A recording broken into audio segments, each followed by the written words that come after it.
All right, I'm just going to cut straight to the chase. This movie was one of the worst movies I have ever seen. It's possibly the cringiest movie I have ever seen.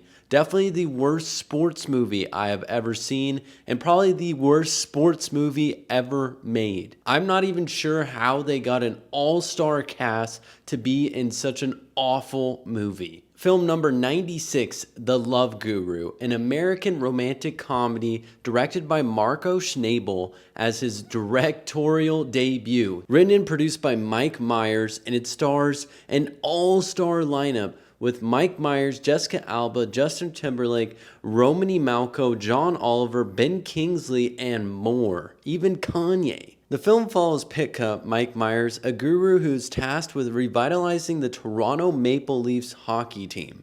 The team has been plagued with losses, and their star player suffered a marital tragedy that throws him off his game. In order for Pitka to become the next Deepak Chopra, he must help the team actualize their potential to win the Stanley Cup. I mean, talk about a riveting plot.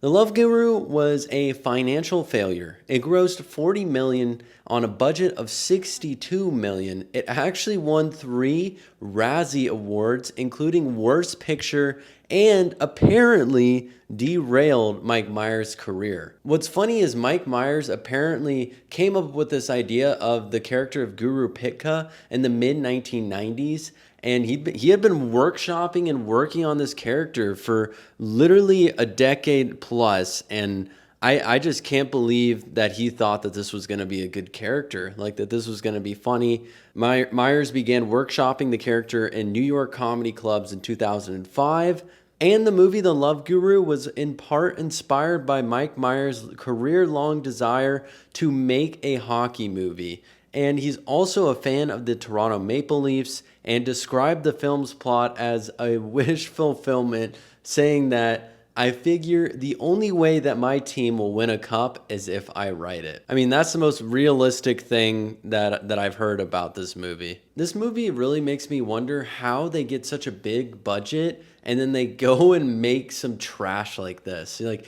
it makes me think that this whole cast is just going out there just, in a fun location, a nice location, and just having a good time. They're there to make a movie, but they're really not taking it seriously. They're just having, they're just kind of wasting money out there. And that's kind of what it seemed like when watching this movie. I mean, it seemed like Mike Myers really died on the hill of cringe. And that is a terrible hill to die on because, man, every joke in this one was cringy. It was so bad at times that it actually hurt me to watch this film. I mean, the plot was bad in itself, and I can't believe like they've been working on this movie for quite a long time trying to get it made. Like, this could have been a student project that was baked up in half an hour. That's how bad this movie was.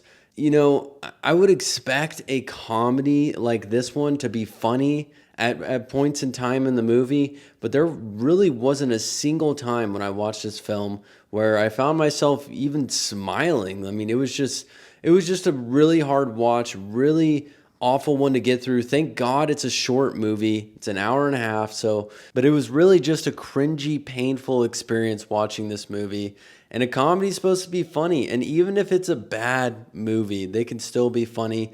But this one just felt like it was trying way too hard to be funny. So I would say that rating on IMDb of a 3.8 out of 10, that's a little high. I think this is one of the worst movies I've ever seen. I mean, even possibly worse than The Human Centipede. I know, that one was unwatchable. I would rate this a 1 out of 10. Yes, a 1 out of 10. Did not have a good time watching this one. I don't think many people will, and you can see that in a lot of reviews on this movie. Not even sure how they got such an all-star cast to come out and make this movie in 2008. And I am looking forward to the next film on this list because, man, it can't get much worse than this.